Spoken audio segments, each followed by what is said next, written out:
Hemos estado estudiando los 3 capítulos primeros del apóstol Pablo escribiendo esta carta a Éfeso. Y acuérdense que en los primeros 3 capítulos nos habla de todas las cosas que tenemos, quiénes somos, levanta nuestra posición y, si podía utilizar un término, nos exalta. ¿Por qué? Porque nos pone como coherederos de Cristo. Ahora, es importantísima la palabra andar, y es justamente lo que el apóstol empieza a mencionar en el capítulo 4. El domingo pasado hablamos del capítulo 4, pero hicimos mucho hincapié en la unidad del Espíritu y en mantener la unidad, y que unidad no era uniformidad, y que podemos pensar diferentes. Y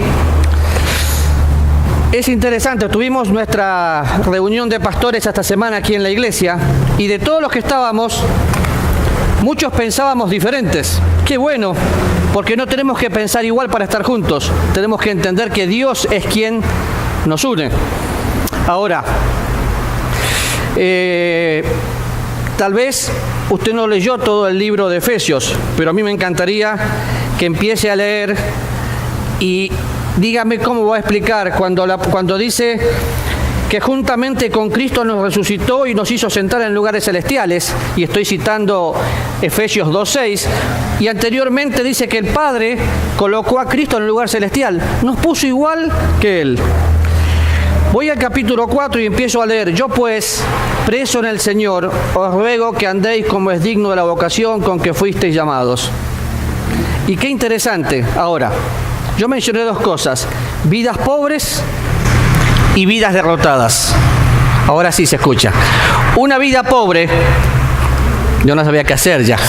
Una vida pobre, una vida derrotada. Pero cuando sé quién soy, determino lo que hago. Una vida pobre son aquellos que no entienden su posición en Cristo, no entienden que tienen las riquezas de su gracia para disfrutar. Entonces, están siempre tratando pero nunca llegan a nada. Hay gente que ha pasado por la iglesia y dice, es que yo me crié en la iglesia. ¡Qué bien! Pero si nacés en el aeropuerto Juan Santamaría no te convertís en un avión. Entonces, el haber nacido en la iglesia no te va a perfeccionar. El conocer las riquezas de su gracia te va a llevar a la perfección. Y nosotros pensamos en la perfección, y la perfección es madurez. Pero encuentro el concepto de perfección cuando le dicen, anda delante de mí, sé perfecto. ¿Quién le dice? Dios se lo dice a Abraham. El Señor Jesús dice, sean perfectos como mi Padre que está en los cielos es perfecto. Y me está hablando de madurez. Y el apóstol Pablo nos dice, hasta que todos lleguemos a la unidad de la fe y seamos semejantes a Él, al conocimiento del Hijo de Dios. Y luego en Filipenses dice, no soy perfecto todavía, pero voy en ese proceso, y es madurez. Entonces, vidas pobres no es una opción para nosotros.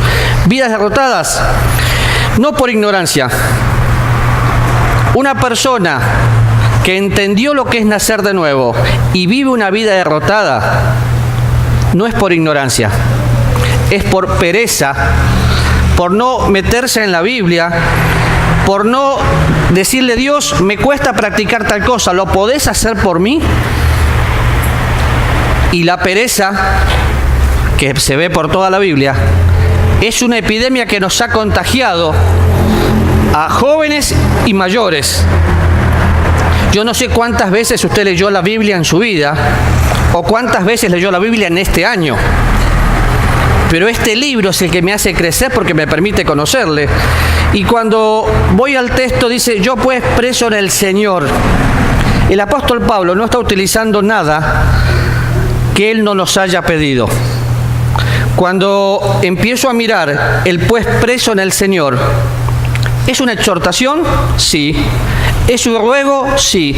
Pero qué interesante, porque yo, pues, en el original, en el diccionario griego, es parakaleo. Depende del Espíritu Santo exhortar, animar, levantar, invitar a vivir diferente.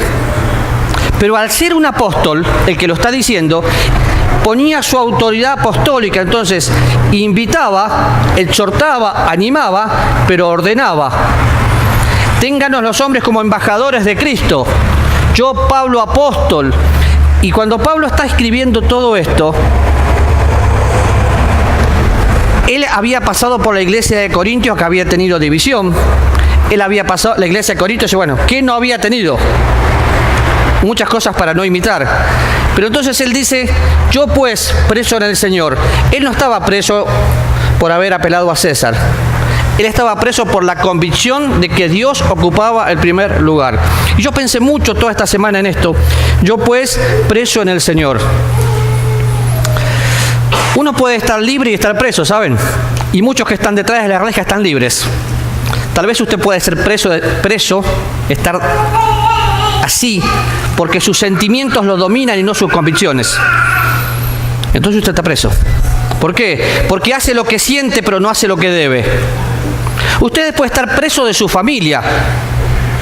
Y acá, si le pongo el dedo en la oreja a alguien, lo siento, pero a veces es que no puedo. Hay una persona que me decía que no podía congregarse porque tenía que quedarse a cuidar su familia los domingos. Yo no oré para que se le prenda fuego a la casa, pero se le prendió. Ya está, no tiene casa que cuidar. Sí le acabó el problema. Pero qué bueno, ¿por qué? Porque no hay solución que Dios no dé. Usted puede ser preso de su casa. ¿Saben cuánta gente dice, Dios te pide un trabajo? Ahora tengo trabajo, ya no necesito ir a la iglesia. Dios te pide un auto. Es que ahora necesito pasear porque el único fin de semana que tengo es para pasear. Dios no te va a proveer algo que te aleje de Él. Entonces vos podés ser preso y usted puede ser preso de muchas cosas. Yo quiero ser preso de las convicciones precisas que entendí por la palabra de Dios, no de lo que todos hacen. Porque el Señor Jesús se ocupó muy claramente de decir que me dejó en este mundo, no para que sea parte del mundo. Y mi experiencia personal ha sido que cada vez que busco la provisión de Dios por medios que no son los adecuados, como por ejemplo suspender una actividad de ministerio por un trabajo, lo que gano en eso me lo gasto en médico. Ay, pero Dios me castiga. No, por supuesto que Dios no me castiga, porque Dios no castiga a sus hijos. Dios disciplina, y la disciplina es que me corrige para que yo sea parte de su santidad. Ahora, preso en el Señor, os ruego que andéis. Y definitivamente, si tuviéramos que poner una palabra, madurez. Madurez. ¿Cuánta gente vive estudiando y nunca aprende nada? Porque no llegan a madurar, porque son niños fluctuantes. Hoy sí, hoy no, porque los sentimientos los engañan. Ahora, otra vez, la palabra andar, que el domingo pasado vimos que se repetía por diferentes lugares, hoy vamos a ver un poquito más. Pero esa palabra andar es importantísima. Cuando busco el diccionario, la palabra andar es peripateo. ¿Y saben qué significa? Avanzar, no quedarte estático. ¿Qué más significa? Estar en camino de avanzar, no ser un quedado. Hoy miro para atrás y veo que conozco más al Señor, aunque todavía me falta. Y el apóstol Pablo lo explica mejor. Dice, prosigo a la meta, al premio del supremo llamamiento de Dios en Cristo Jesús. ¿Cuál era la meta del apóstol Pablo? Conocerle. Ahora, el conocimiento que estoy hablando no es el conocimiento que envanece, es el conocimiento íntimo de Dios que te lleva a entender quién sos y por consecuencia a darte cuenta que tu vida tiene que ser diferente. El conocimiento que te lleva a la madurez, el conocimiento que te lleva a los pies de Cristo y decir, Señor, no puedo, acá estoy, me rindo. Esa palabra, un paso a la vez, me permite hacerle unas preguntas que, por supuesto, no espero su respuesta. Si usted tiene 1 año o 10 años de cristiano, no importa, pero hágase la misma pregunta. Hoy, conozco y vivo diferente de acuerdo a lo que Dios me va mostrando que hace un año atrás, una semana atrás. Cada mañana que yo me levanto y abro mi Biblia, Dios me dice, esto no está bien, esto no está bien, y va limpiando. Ahora yo puedo decir, a mí qué me importa, esto no está bien, pero yo sigo, porque me guío por lo que siento, o obedezco y hago lo que creo. Pero una vida que crece y avanza es una persona que dice, hoy soy más conocedor, hoy soy más practicante. Y algunos dicen, pero es que cuando yo digo eso es orgullo. No, porque la vida cristiana es una vida de avanzar a conocer a Cristo, y por consecuencia Dios nunca te va a llevar a ser un orgulloso y decir, ¿cómo sé? Porque cuando creemos que sabemos, no sabemos nada. Yo terminé mis estudios básicos de teología pensando que sabía muchísimo, y hoy me doy cuenta con 55 años que no sé nada. ¿Cuánto me falta conocer? Y cuando creí que sabía, para lo único que me sirvió es para creer que sabía. El saber que no sé nada me lleva a estudiar, y libros tan básicos como el libro de Génesis. ¿Saben que a veces no lo leemos porque tiene cosas que nos aburren? Y tienen doctrinas tan profundas. Y que uno las va descubriendo con el tiempo. Pero es una decisión. Ahora, cuando pienso en la palabra, en primer lugar, Pablo exhortándome. En segundo lugar, andar. Pero ¿cómo tengo que andar? Tengo que andar como es digno. ¿Digno de qué? La palabra digno, la palabra asios en griego es: esto creo, así vivo. Y la podemos definir de una sola manera: integridad. Una persona que cree y vive en consecuencia. Integridad no es sinónimo de honestidad, son dos cosas diferentes. El íntegro camina confiado y aún sus hijos son dichosos detrás de él. Miren qué fácil el ejemplo. Una persona íntegra no solo que no miente, no necesita buena memoria, porque el mentiroso necesita buena memoria para acordarse que mintió y repetir lo mismo. El íntegro no, ¿por qué? Porque se muestra tal cual es. La persona que anda digna de la vocación está caminando con Cristo y está caminando un paso a la vez y camina a la madurez. Por consecuencia, es un libro abierto. El andar digno, que es sinónimo de integridad, es el pegamento que puede sostener toda una organización y hace que una familia pueda ser feliz, porque si los papás andamos en integridad, los hijos andan confiados. Entonces, las riquezas que el apóstol me está expresando, me las está expresando con una sola forma de decir: te ruego, por la autoridad que tengo, que en el poder del Espíritu Santo camines un paso a la vez y llegues a la madurez. Hoy termina el día a las 10, 11 de la noche cuando nos vamos a dormir, y mañana empieza otro desafío para poder disfrutar la vida cristiana que solo no la podemos llevar. Pero andar es huir. Nosotros podríamos llegar a ser la generación que no va a haber muerte y que es arrebatada. ¿Por qué? Porque hay muchas cosas que están pasando. No, porque la Biblia dice que el arrebatamiento puede ser hoy. Entonces yo quiero vivir de tal manera como que hoy fuera el último día. Y mañana no sé. Si ustedes me preguntan, ¿soy previsor? Por supuesto, soy demasiado previsor. Tengo previsto hasta mi sepelio. Pero eso no es importante para mí. Lo importante es, si en este momento yo estoy consciente de que Cristo podría venir ya, toda mi forma de vivir va a ser diferente. ¿Por qué? Porque todo lo que tengo es prestado. Y cuando el apóstol utiliza la palabra vocación, simplemente se refiere al llamado que nosotros tuvimos en Cristo. Fuimos llamados a salvación. Entonces, yo pues preso en el Señor es una exhortación. ¿La exhortación a qué? A estar únicamente poniendo a Dios en primer lugar. Si de algo tengo que ser prisionero, es de la convicción de saber que Cristo vive en mí. Por consecuencia, voy a caminar un paso a la vez, aferrados a Él. Y después, tengo una vocación, fui llamado por Cristo y voy a andar de acuerdo a quién soy. Eso es equilibrio. y equilibrio en la vida cristiana es lo que hace la diferencia. Y menciona 3 cosas que vimos un poquito el domingo pasado: humildad, mansedumbre y paciencia. Y me acuerdo que dije que el que se da cuenta que es humilde es porque nunca la tuvo. Ahí en ese momento la acaba de perder. Pero el concepto de humildad va mucho más allá. Va a poder andar digno, caminando un paso a la vez, si no reconoce que todo lo que tiene es del Señor.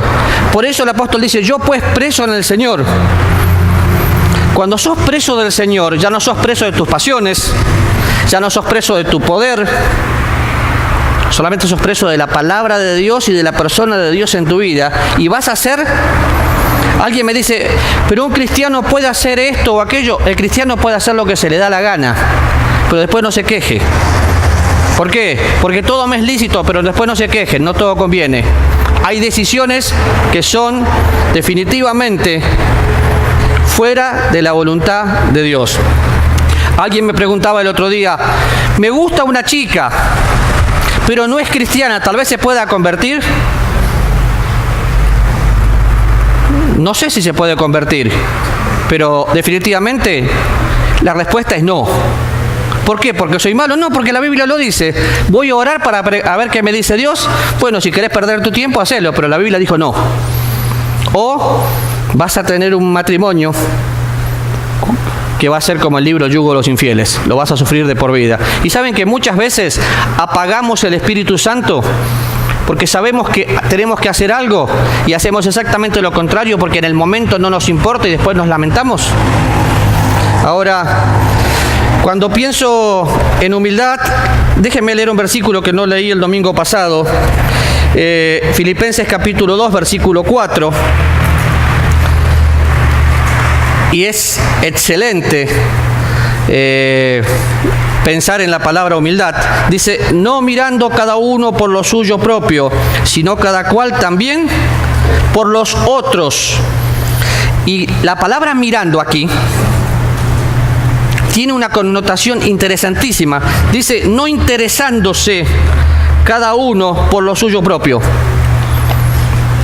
A mí me tiene que interesar lo otro. Entonces, cuando voy a Efesios a ver que yo tengo que ser preso del Señor para poder andar digno de la vocación, necesito sí o sí ocuparme en primer lugar de Dios, en segundo lugar de los demás. Cuando Pablo estaba escribiendo esta carta, la escribía en un mundo y en una cultura griega. Para los griegos la humildad era algo bajo, era algo vil. Entonces Pablo los exhorta, por ser el apóstol y quien les enseñaba, a poner a Dios en primer lugar y a las personas en segundo lugar. Pero la humildad es algo interno que se nota, que se transpira. Cuando hablamos de mansedumbre, mencionamos 2 ejemplos: Moisés y Jesucristo, pensando que era un poder que se puede utilizar.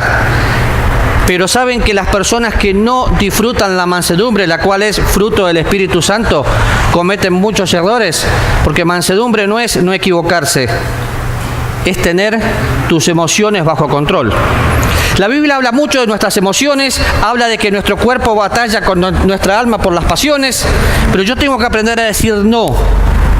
¿Pero cuándo voy a aprender a decir no? Cuando mis emociones estén bajo control. Colosenses capítulo 2, versículo 6 dice: de la manera que han recibido, que han creído en Cristo, anden. Otra vez la palabra andar. ¿Cómo voy a andar? Con mis emociones bajo control. Las emociones pueden hacer que hagamos un desastre total. Con toda la vergüenza del caso, hace unos días atrás, no me acuerdo, un sábado, estábamos en el club de jóvenes y nada estaba saliendo bien. Entonces dije una cosa, se hizo otra y así, y viene Adri y me dice: falta también quien maneje la microbús. A mí manejar la microbús me hace mal por mis piernas, no es automática. Entonces dije: vos déjame en paz. Y automáticamente no me dijo nada, se dio media vuelta y se fue. Y no me acuerdo quién estaba, pero estaba Aura, Vilma y no sé quién más.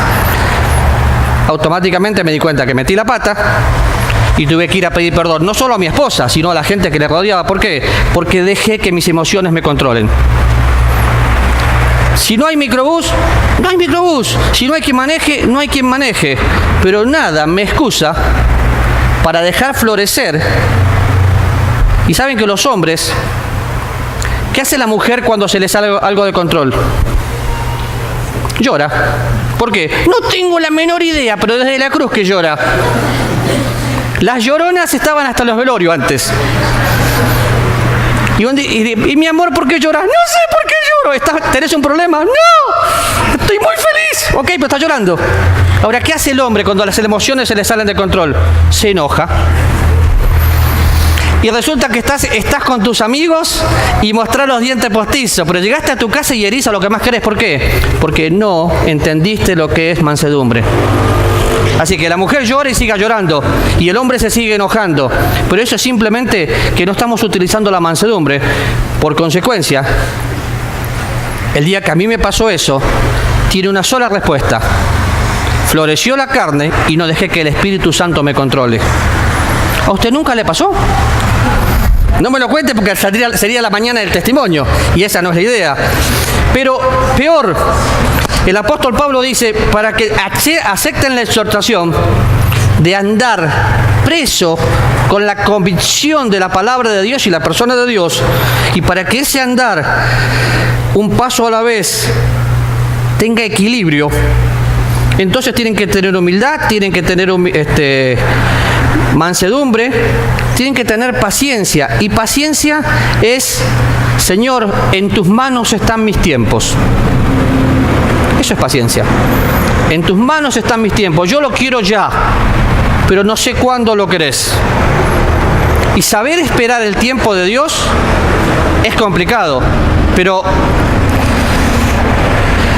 estaba Abraham viejo, su esposa vieja. Era imposible que sean papás, pero Dios les promete un hijo.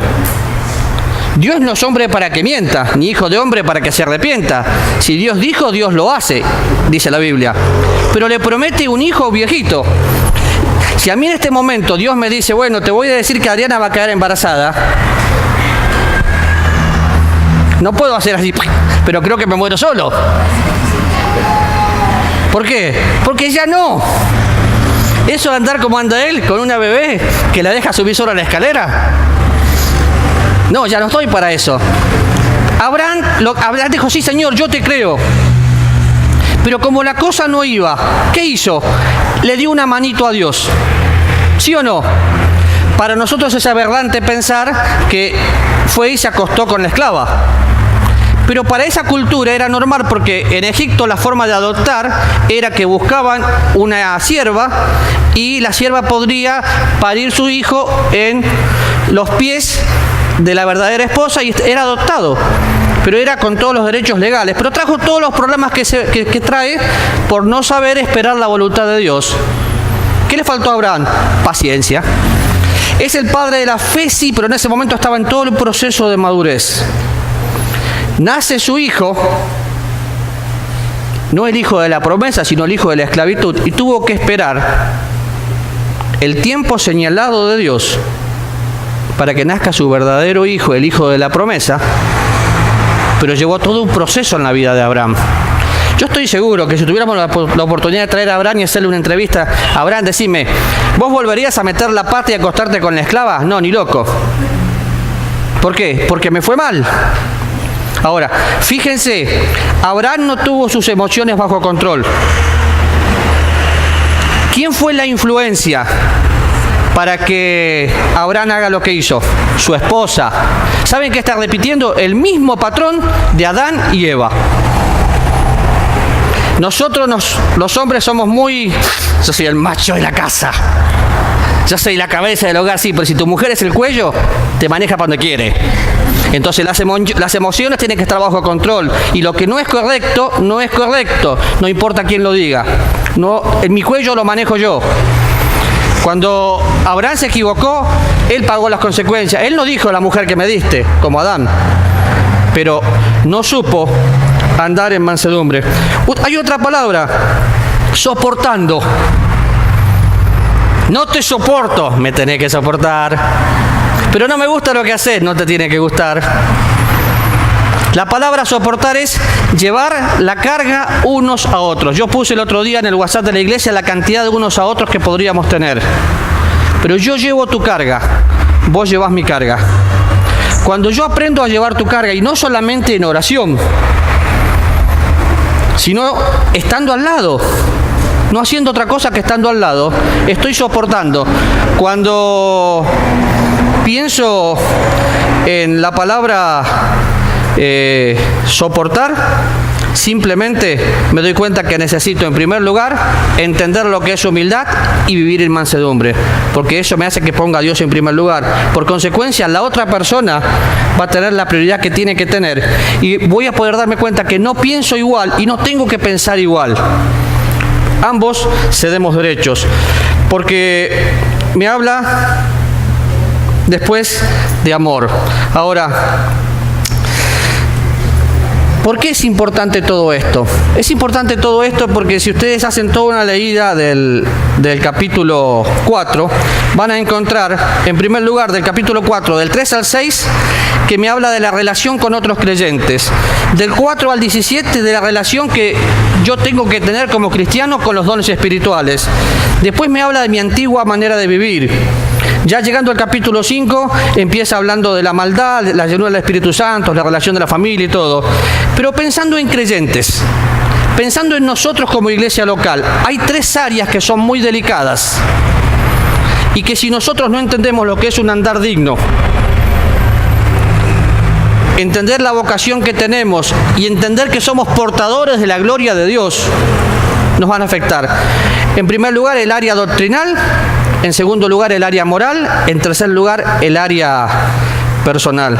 Ahora, cuando pone el apóstol Pablo aquí, con toda humildad, mansedumbre, soportando con paciencia los unos a los otros, solícitos en guardar la unidad del Espíritu en el vínculo de la paz, un cuerpo y un espíritu, como fuisteis también llamados en una misma esperanza de vuestra vocación.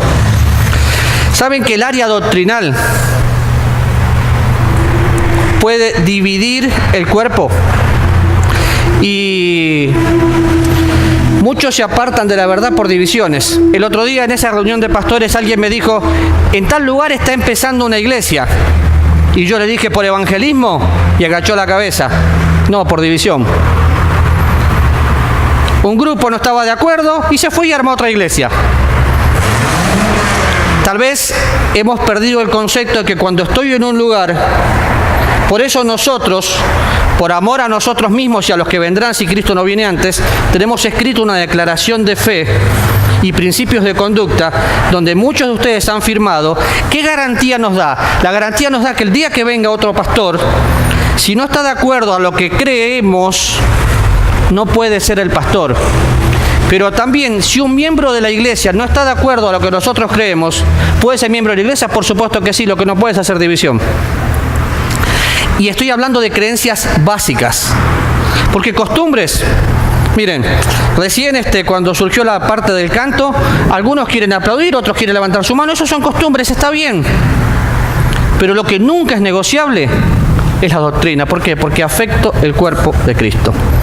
Muchas iglesias locales dañaron el cuerpo de Cristo simplemente porque empezaron a tratar una onda diferente y se apartaron de la doctrina. Yo mencioné lo que voy a decir ahora muchas veces. Hay cosas que se parecen pero no son iguales. Yo no traería a cantar a nuestra congregación un coro adventista. ¿Por qué? Porque no son nacidos de nuevo. Porque le agregan obras a la gracia, pero cantan bonito, que canten bonito. Pero yo no puedo hacer habitar la luz con las tinieblas.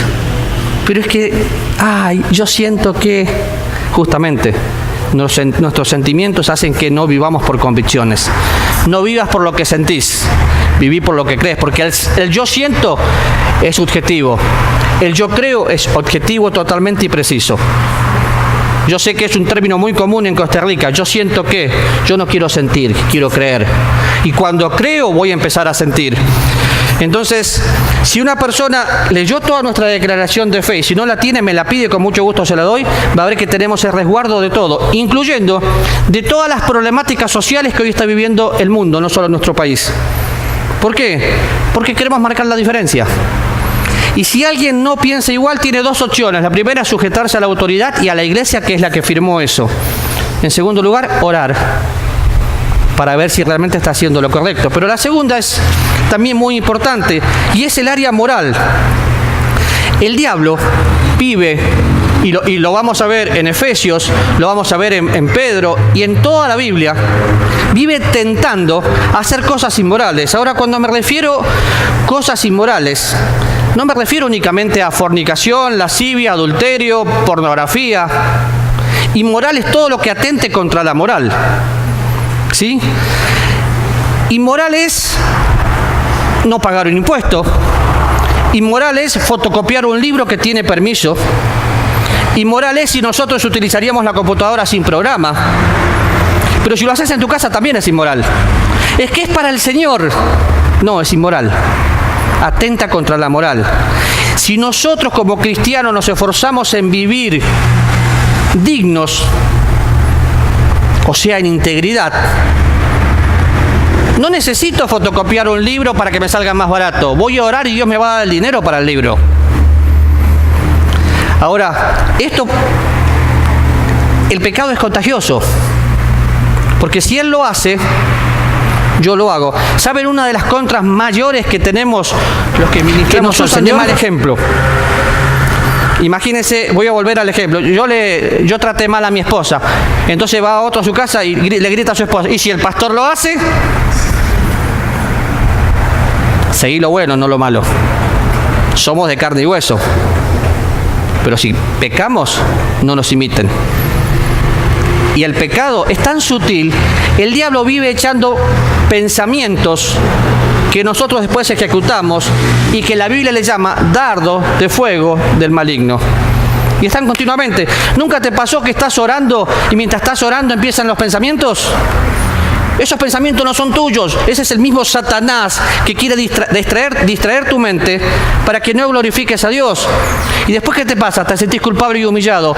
No, resisto al diablo y se va. Y si tengo que orar en voz alta o leyendo, lo voy a hacer, porque tal vez cierro los ojos y no. Pero el área doctrinal la tenemos que cuidar, y no yo, todos. Tenemos una doctrina que seguir. El área moral y el área personal, impidiendo que personas se sometan al control del Espíritu Santo. El área personal, yo no puedo, miren, fue el comentario y es el comentario, de paso, la murmuración es pecado. Fue el comentario y es el comentario de muchos, es que personas llegan a la iglesia y después no se van, y después no vuelven. Yo no puedo explicarle a cada uno de ustedes el detalle de lo que sucede con cada persona que pasa por la iglesia por una cuestión de fidelidad a lo que me cuentan. Algunas personas es mejor perderlas que encontrarlas. O sea, me alegro que no estén. Qué triste lo que dije, ¿no?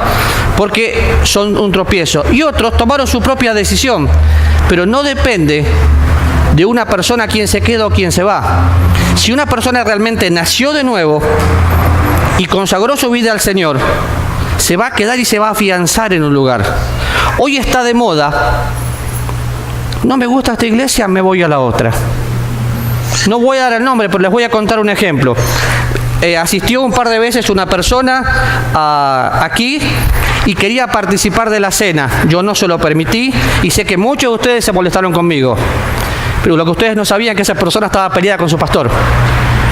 Cuando lo vi, porque conozco muchos pastores, llamo y le digo: fulano está viniendo aquí. No me digas, acá está disciplinado. Entonces lo encaré a la persona y digo: ¿usted por qué viene acá? Porque me gusta mucho. ¿Y por qué viene solamente cuando tenemos cena?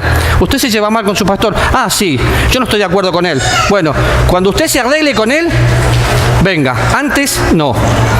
¿Se dan cuenta que no les puedo contar todo? A veces tienen que confiar o hablar conmigo en forma directa. Pero el área personal significa ser lleno del Espíritu Santo.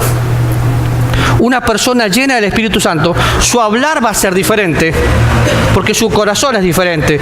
Entonces cuando dice ando como es digno, con toda humildad, con toda mansedumbre. La mansedumbre va a hacer que coloque aún mis emociones bajo el control de Dios. Y en ningún lugar de la Biblia y en ningún lugar razonable existe la posibilidad de cristianos peleados. Bajo ningún punto de vista. Eso es pecado, absolutamente pecado, y es inaceptable pensar que yo puedo estar peleado con alguien. ¿Por qué? Porque de la manera que Cristo me perdonó, perdono a otros. Una persona que está peleada con otra persona no entendió la obra de Cristo, no entiende la gracia de Dios, y no sé si pasa un tiempo y sigue peleado, si realmente será salvo. ¿Por qué? Porque guarda rencor, si no puede perdonar. Entonces, ¿qué tenemos que hacer nosotros? Bueno, para poder disfrutar la exhortación de que Dios ocupa en primer lugar, estar preso en Él, aceptar el ruego y la orden de Pablo para andar digno, tenemos que buscar la unidad. ¿Cómo? Por medio de enseñar la verdad. Y la verdad está en la Biblia. Pero para enseñar la verdad tengo que vivir la verdad.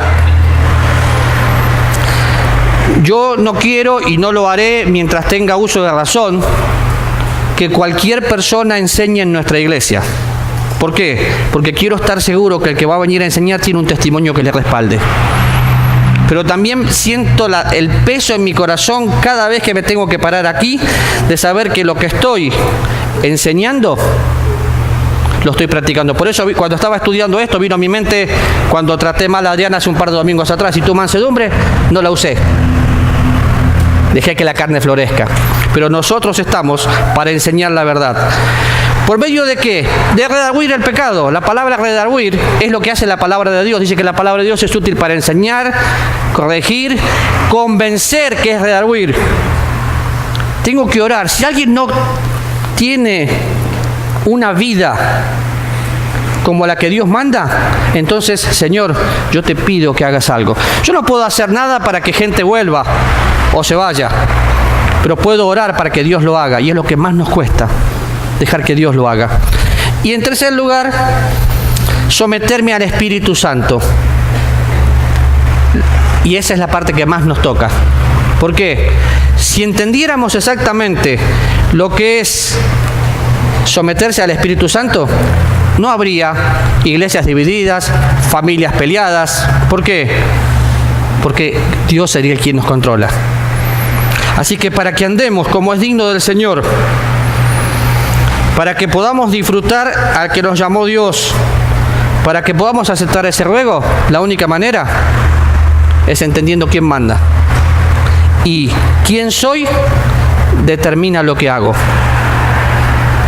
¿Vamos a orar? Querido Padre, sé que lamentablemente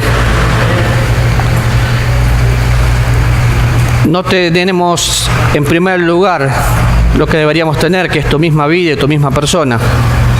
Señor, gracias por la exhortación que el apóstol Pablo nos hace con toda su autoridad y con todo su amor. Pero es tu palabra la que estamos estudiando. Y Señor, queremos tener ese andar digno.